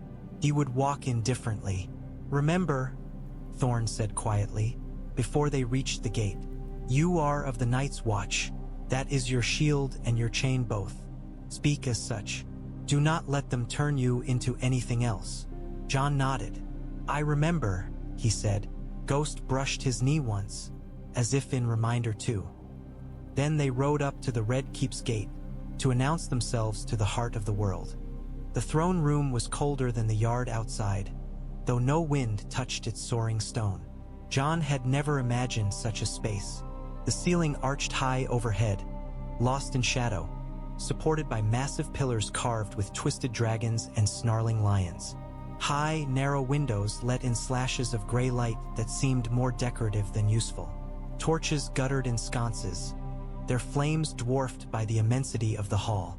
At its far end, atop a wide dais, the Iron Throne squatted. It was uglier than he'd imagined. Iron swords jutted from it at mad angles, their blades fused and bent, their hilts twisted like roots. Half the points looked sharp enough to cut an incautious hand. It was not a seat for a man who valued comfort. Upon it sat a boy. Joffrey Baratheon, though Jon now knew that name was more costume than truth, was smaller than the throne made him seem. His body was lost in rich cloth, his hands pale where they gripped the arms of the chair. A crown of sharp, interlocking points rested on his golden hair. His eyes were a pale, clear green, and they looked down the hall with an expression of bored cruelty, as if the whole world were a doll he hadn't yet worked out how best to break. To his right stood Queen Cersei Lannister, her gown a cascade of gold and crimson, her hair glossy, coiled. Her face was beautiful in the way a sword was beautiful, hard and cold and edged. On Joffrey's other side loomed a man in white armor, his cloak spotless, the Kingsguard. Sandor Clegane, the Hound, stood below the dais, the half of his face that wasn't a mass of melted scar twisted in permanent disdain. Around them, courtiers clustered, lords and ladies in silks and velvets, lesser men in sober wool all murmuring. At the foot of the dais, Grand Maester Pycelle stroked his long white beard. Beside him, a narrow man with laughing eyes and a mocking mouth toyed with a silver mockingbird brooch. Peter Baelish, if Jon guessed right. A bald, plump man in purple, Varys the Spider, watched everything with soft, unreadable eyes. Ser Alliser Thorne of the Night's Watch, and his companions, your grace. A herald announced, voice echoing. Come from the wall on matters of great urgency to the realm. Ser Alliser went to one knee at the proper distance from the throne. Hake and Otten followed suit. Jon hesitated a heartbeat longer, then knelt as well, though every part of him rebelled at lowering himself before the boy whose mother had put his father in chains. Ghost did not kneel. He crouched low, hackles raised, a presence no one could ignore. Joffrey's nose wrinkled. "What's that?" he said, pointing. "You brought a wolf into my hall." "A dire wolf, your grace," Thorne said. His voice was flat. "The boy's pet." "I am no boy," Jon thought, but he kept the words behind his teeth.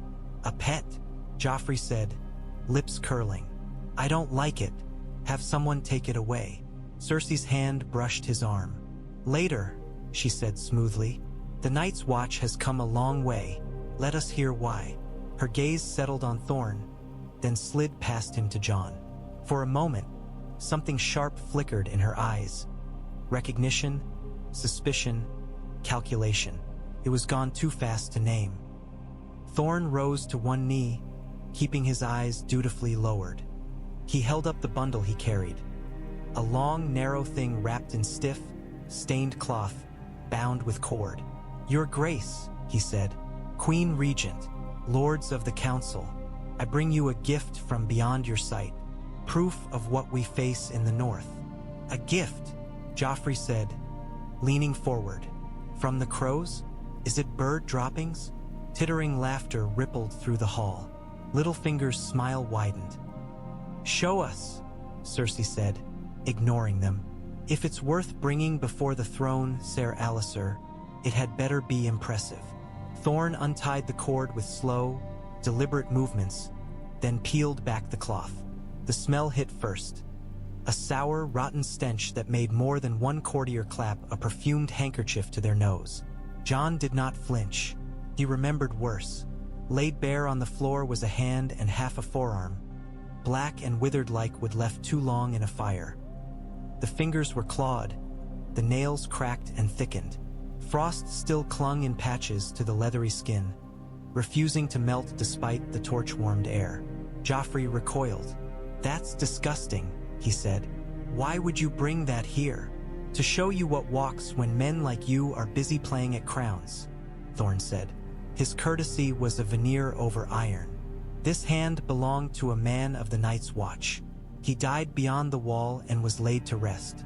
Something brought him back." "Wights?"